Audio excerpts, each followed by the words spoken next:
Ashivam, inauspicious, Navido, do not know, Twat Anye, other than you, Brahma Adaya, Brahma and others, Tam, him, Lord Shiva, Avakirya, scattered, Jata, having twisted here, Shmashane, in the crematorium, Tatmalya Basma Nrikapali,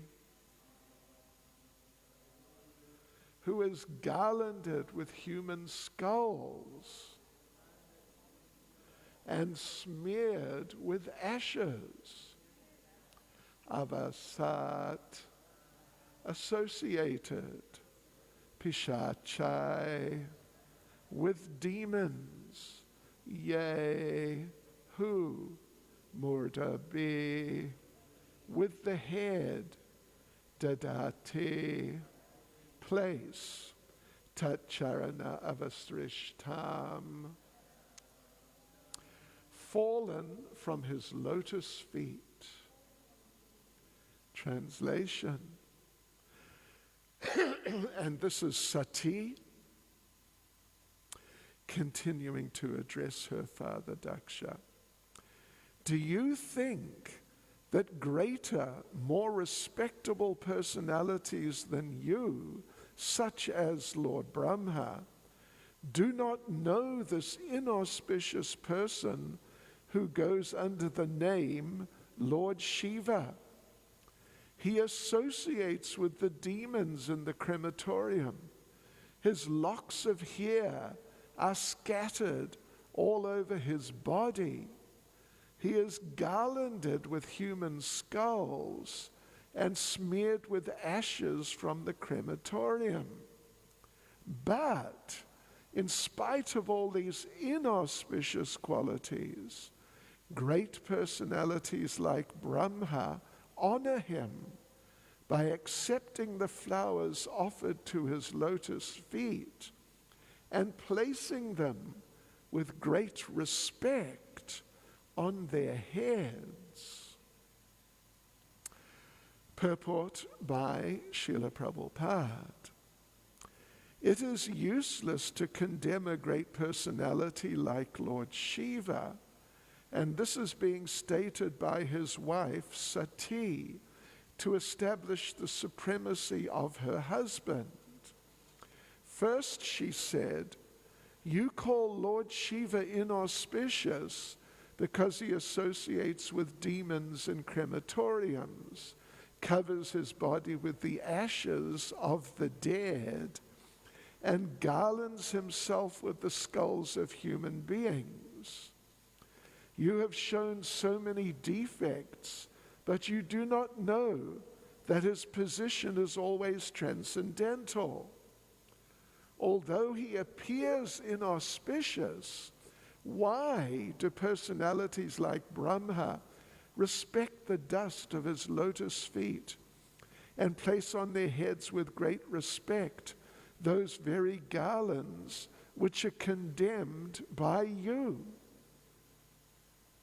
Since Sati was a chaste woman and the wife of Lord Shiva, it was her duty to establish the elevated position of Lord Shiva, not only by sentiment, but by facts. Lord Shiva is not an ordinary living entity. This is the conclusion of Vedic scripture. He is neither on the level of the Supreme Personality of Godhead, nor on the level of the ordinary living entities. Brahma is in almost all cases an ordinary living entity. Sometimes when there's no ordinary living entity available, the post of Brahma is occupied by an expansion of Lord Vishnu. But generally this post is occupied by a greatly pious living entity within this universe. Thus, Lord Shiva's position is constitutionally higher than that of Lord Brahma, although Lord Shiva appeared as the son of Brahma. Here it is mentioned that even personalities like Brahma accept the so-called inauspicious flowers and the dust of the lotus feet of Lord Shiva. Great sages like Marichi, Atri, Bhrigu, and the others among the 9 great sages who are descendants of Brahma also respect Lord Shiva in such a way, because they all know that Lord Shiva is not an ordinary living entity. In many Puranas, it is sometimes asserted that a demigod is elevated to such a high position that is almost on an equal level with the Supreme Personality of Godhead. But the conclusion that Lord Vishnu is the Supreme Personality of Godhead is confirmed in every scripture. Lord Shiva is described in the Brahma Samhita to be like yogurt. Yogurt is not different from milk. Since milk is transformed into yogurt, in one sense, yogurt is also milk. Similarly, Lord Shiva is in one sense the Supreme Personality of Godhead, but in another sense he is not. Just as yogurt is milk, although we have to distinguish between the two. These descriptions are in the Vedic literature. Whenever we find that a demigod occupies a position apparently more elevated than that of the Supreme Personality of Godhead, it is just to draw the devotee's attention to that particular demigod. It is also stated in the Bhagavad Gita, chapter 9, verse 25, that if one wants to worship a particular demigod, the Supreme Personality of Godhead, who is sitting in everyone's heart, gives one greater and greater attachment for that demigod, so that one may be elevated to the demigod's abode. Yanti Deva Vrata Devan. By worshipping demigods, one can elevate himself to the abodes of the demigods. Similarly, by worshipping the Supreme Personality of Godhead, one can be elevated to the spiritual kingdom. This is stated in different places in Vedic literature. Here, Lord Shiva is praised by Sati, partially due to her personal respect for Lord Shiva, since he is her husband, and partially due to his exalted position, which exceeds that of ordinary living entities, even Lord Brahma. The position of Lord Shiva is accepted by Lord Brahma. So Daksha, Sati's father, should also recognize him. That was the point of Sati's statement. She did not actually come to her father's house to participate in the function, although before coming she pleaded with her husband that she wanted to see her sisters and her mother. That was a plea only, for actually at heart she maintained the idea that she would convince her father, Daksha, that it was useless to continue being envious of Lord Shiva. That was her main purpose. When she was unable to convince her father, she gave up the body he had given her, as will be seen in the following verses. Kim vashivakyam ashivam navidus twadanye brahmadayastamavakirya jatashmashane tanmalya basman rikapalya vasat pishachayar Ye murda birda dati tach charanavas rishtam. Do you think that greater, more respectable personalities than you, such as Lord Brahma, do not know this inauspicious person who goes under the name Lord Shiva? He associates with the demons in the crematorium. His locks of hair are scattered all over his body. He is garlanded with human skulls and smeared with ashes from the crematorium. But in spite of all these inauspicious qualities, great personalities like Brahma honor him by accepting the flowers offered to his lotus feet and placing them with great respect on their heads.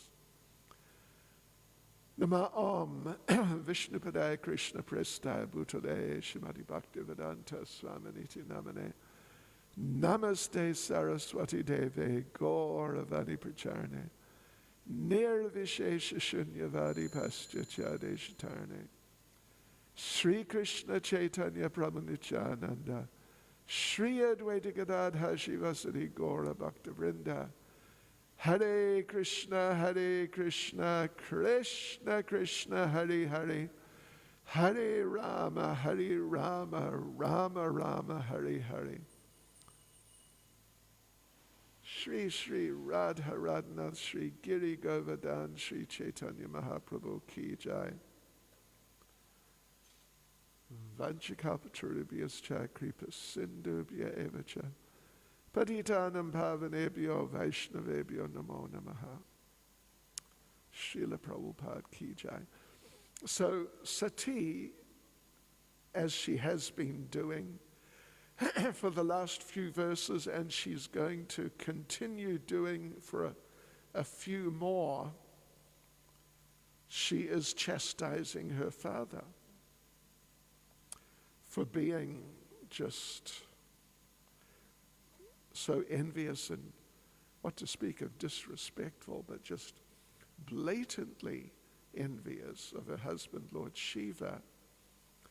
And just an interesting point is that she is responding, specifically responding to certain verses, certain statements made by Daksha earlier, a little earlier, when he was expressing his extreme disapproval and just, well, enviousness, despisement, things like this for Lord Shiva.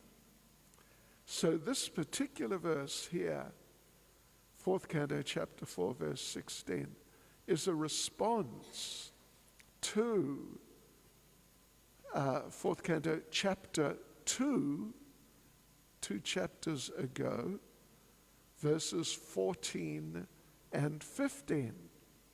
Let me just read the translations of those verses and you'll see how she's specifically responding to specific statements or ideas or whatever that Daksha has already presented. So this is what she's responding to. Daksha says, he lives in filthy places like crematoriums, and his companions are ghosts and demons, naked like a madman, sometimes laughing and sometimes crying. He smears crematorium ashes all over his body. He does not bathe regularly, and he ornaments his body with a garland of skulls and bones. Therefore, only in name is he Shiva or auspicious. Actually, he is the most mad and inauspicious creature. Thus, he is very dear to crazy beings in the gross mode of ignorance, and he is their leader. That's what Daksha said in chapter 2, 4th canto, chapter 2, verses 14 and 15. So Sati is responding. And, well, as we can see, it's a very powerful response.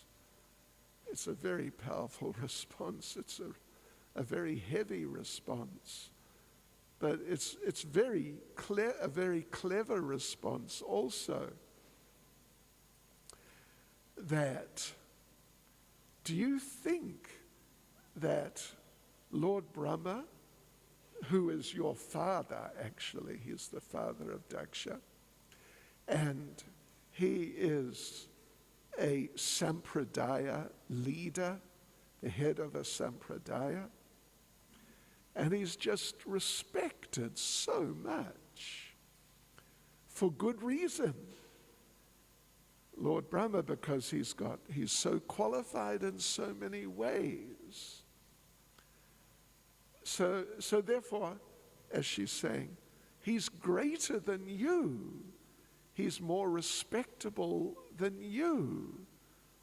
And he's more knowledgeable, more intelligent than you.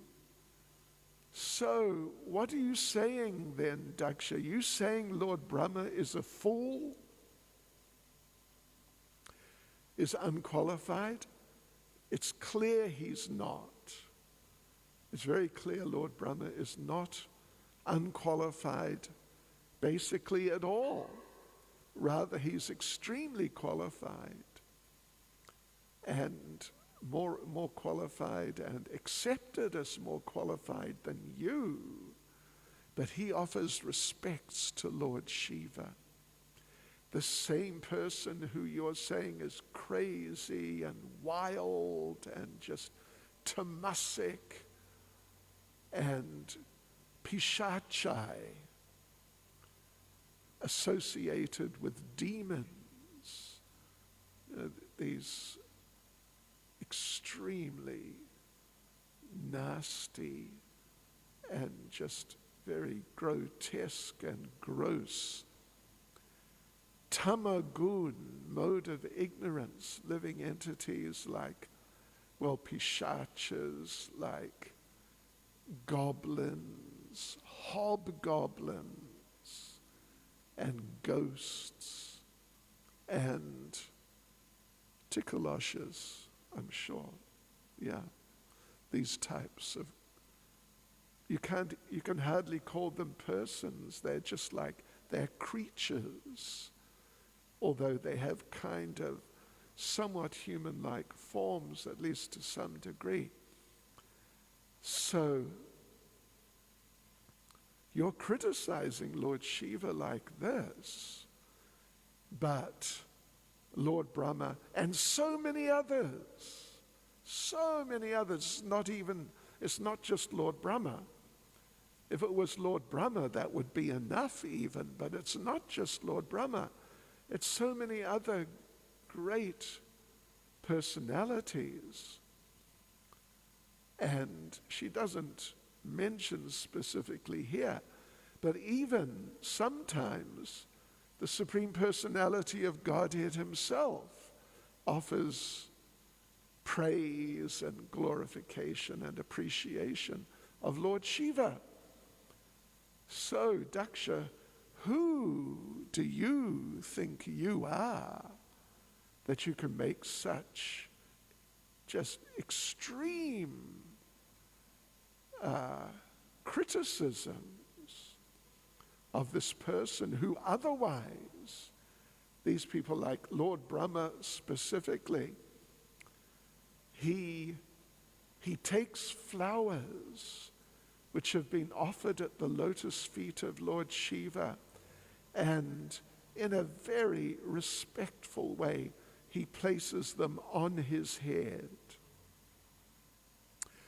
And he takes the dust. He takes the dust from the lotus feet of Lord Shiva. So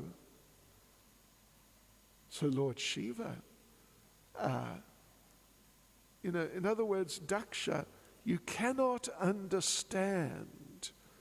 You just don't understand this Lord Shiva.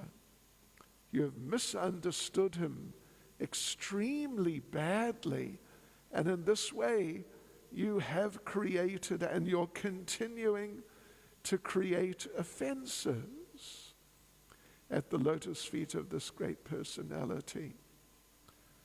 Yes, so this is what she's saying, and of course it's true. It's completely true.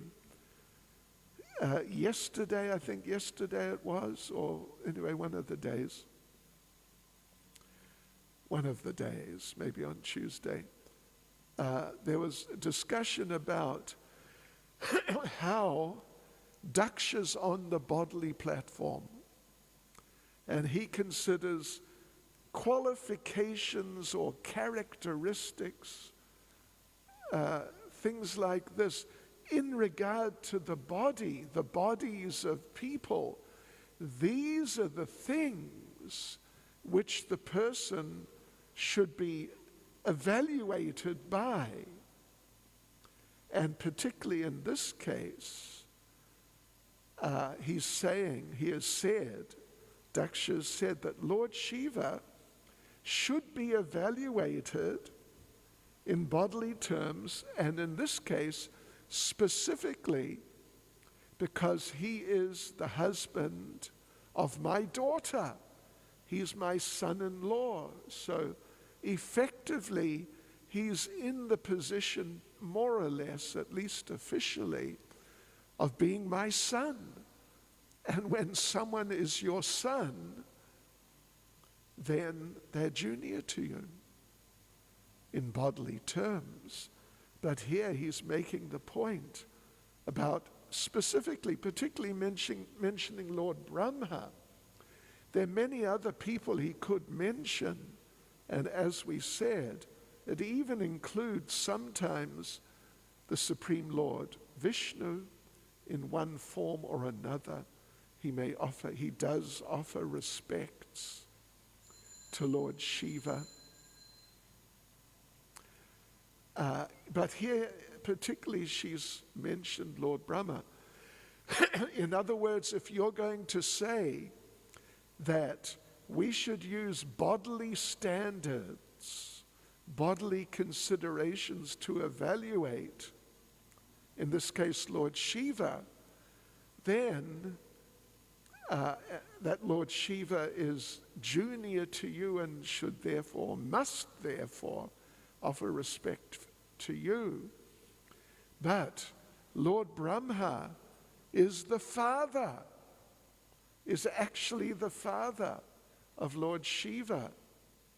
And Lord Brahma is offering such great respect, taking the dust from the lotus feet of Lord Shiva, taking some flowers that have been offered at the lotus feet of Lord Shiva, putting them on his head,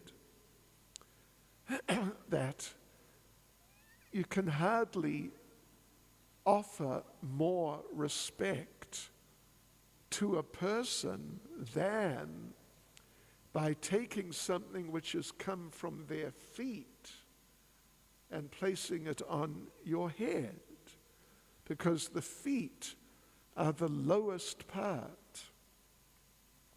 They are the lowest part of the body. And the feet, let's not get into it too much, but the feet, you know what the feet become like after a while? They become a little smelly and things like that. Yes. So the feet are the lowest part just in terms of level, physical level. But the feet are also low in terms of quality. So to take something from the feet of a person and place it on your head, which is the highest point, where the brain is, and that you can't really offer more respect than that. And that's what Lord Brahma does, even though he's the father. So in other words, Daksha, you have missed the point in just an outrageous way, a really, really terrible way. So here in the purport, Srila Prabhupada, of course he discusses these points, but he also discusses about Lord Shiva. Who is Lord Shiva? What is his nature really, so we can understand?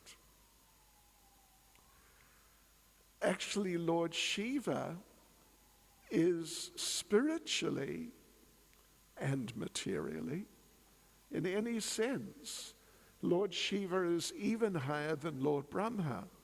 In other words, within the universe, there's no one higher than Lord Shiva other than Lord Vishnu in different forms, but he's just in a different category altogether. So, but of all the living entities in the universe, Lord Brahma, he's very high, but Lord Shiva's even higher because he's a partial form, a type of form, a type of manifestation of the Supreme Lord. Very special and quite unusual, but still no less than the Supreme Personality of Godhead in a certain sense. And Srila Prabhupada refers to Brahma Samhita, which describes the nature of Lord Shiva. He's like yogurt compared to milk. And what is yogurt? Well, it's milk. It's milk. But at the same time, it's not exactly milk. We're all familiar with this idea that yogurt is milk which has contacted a souring agent and has become soured by that contact. In the case of Lord Shiva, he's had contact with his wife, with Sati. She has different forms and different names and even somewhat different natures in those different forms, but she's always the wife of Lord Shiva. And as happens, we hear, when a man accepts a wife, some influence is there. Would you say? He's nodding his head, yeah. He knows. Some influence is there. How could there be no influence? There would have to be such a level of detachment that the woman would hardly be the man's wife. Yes, so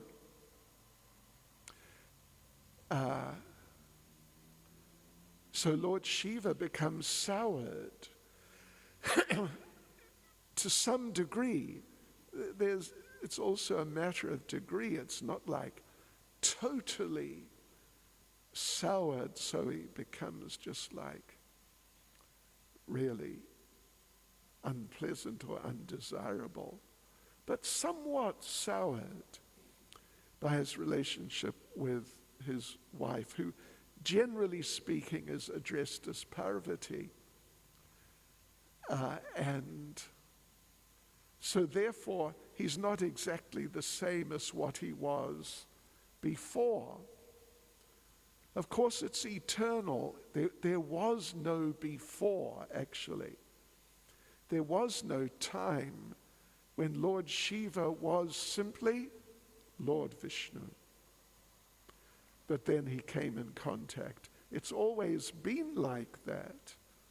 Their relationship is eternal, Lord Shiva and his wife. And he's always been in this special position. He is his own tattva. Shiva Tattva, Vishnu Tattva, Jiva Tattva.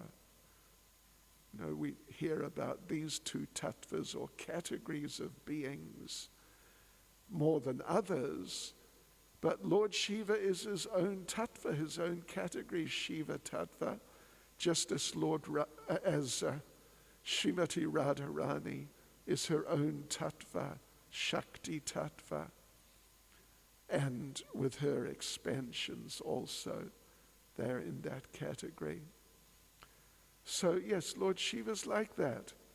So you cannot say, just as with yogurt, you cannot say that it's not milk, like it's just something else, like orange juice is different from milk. You cannot say like that. Yogurt is milk, it's a milk product.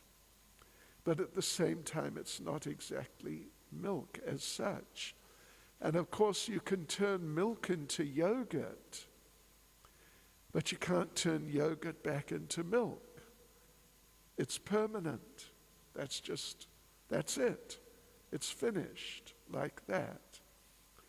So what a position Lord Shiva's in. It's just a very amazing position and a very glorious position.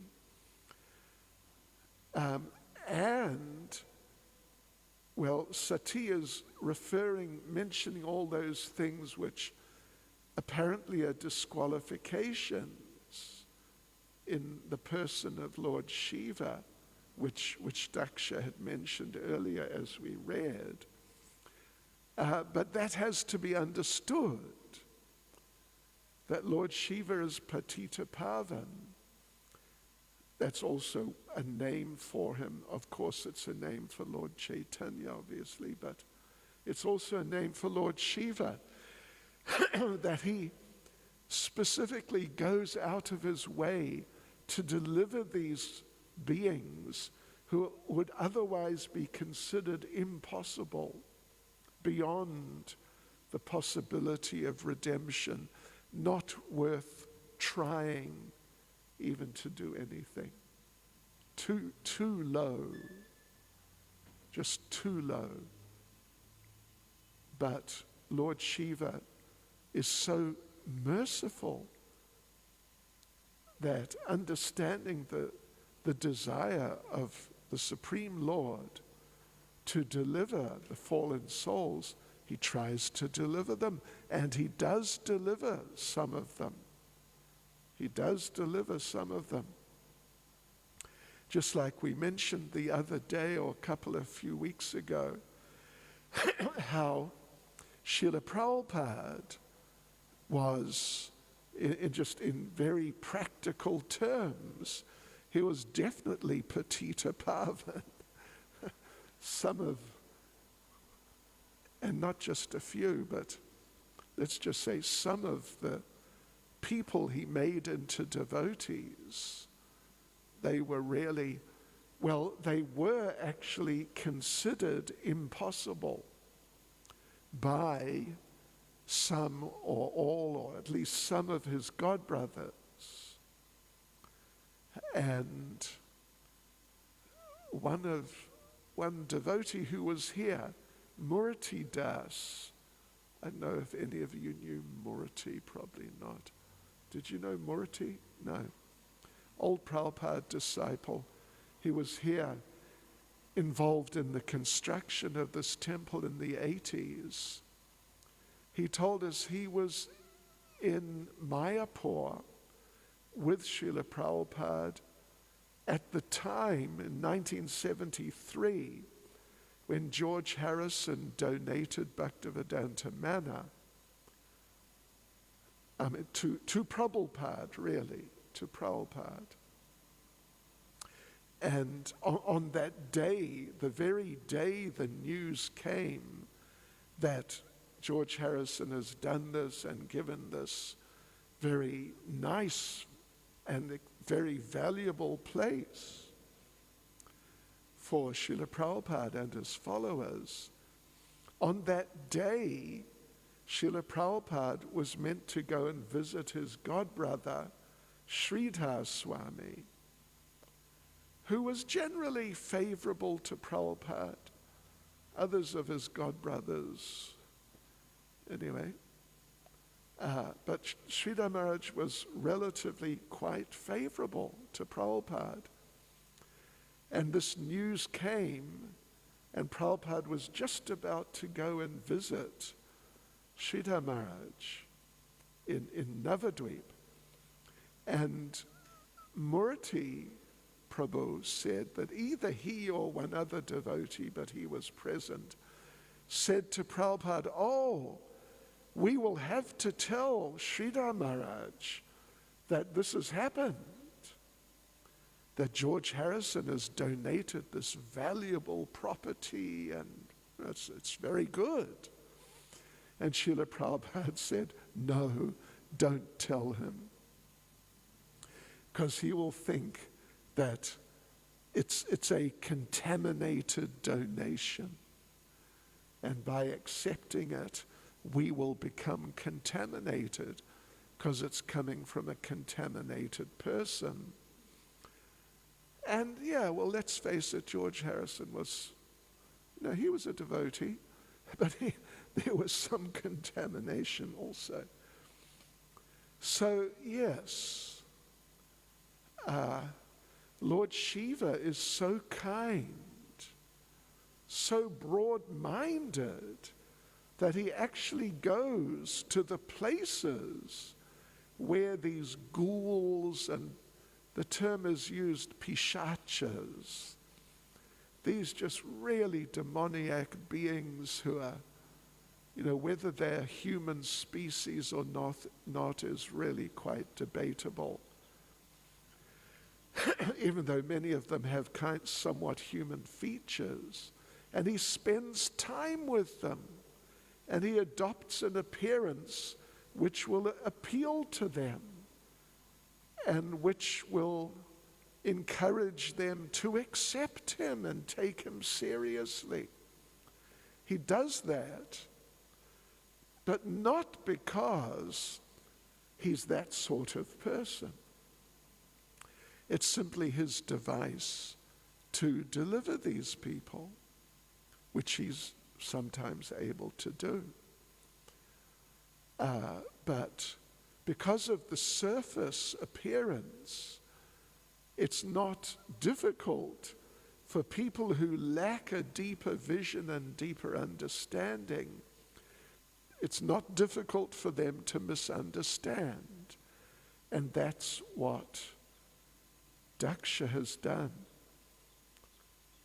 And Srila Prabhupada at the end of the purport makes an interesting point, which at least I have not seen in the previous verses dealing with this whole situation, that even though Sati, when she was speaking with Lord Shiva before leaving to come to Daksha's place, she was presenting the appeal that I want to come and see my family members, my mother, my sisters, and please don't deny me this. So that she said, but as Prabhupada explains here, that actually at heart, her deeper desire was not just to spend time with her close family members, but being aware of this unfortunate rift between Lord Shiva and Daksha, at least from Daksha's side. She was hoping, because Daksha's her father, she was hoping, maybe I can address this and help my father to understand the truth so that he gets out of this terrible maya, this terrible offensiveness that he's gotten himself into. But unfortunately, she fails. And then she feels that my connection with Daksha, my connection with this person is through my body, because he's the father of my body. So I want to give up my connection with him. No more connection with him. So therefore she destroys the body which he had given her, in this way destroying her connection with him and the negativity which she associates with that. Hare Krishna. Any comment or question? Some words of wisdom. Okay, any comment, question? Anyone? Okay. Nothing. Srila Prabhupada ki jai.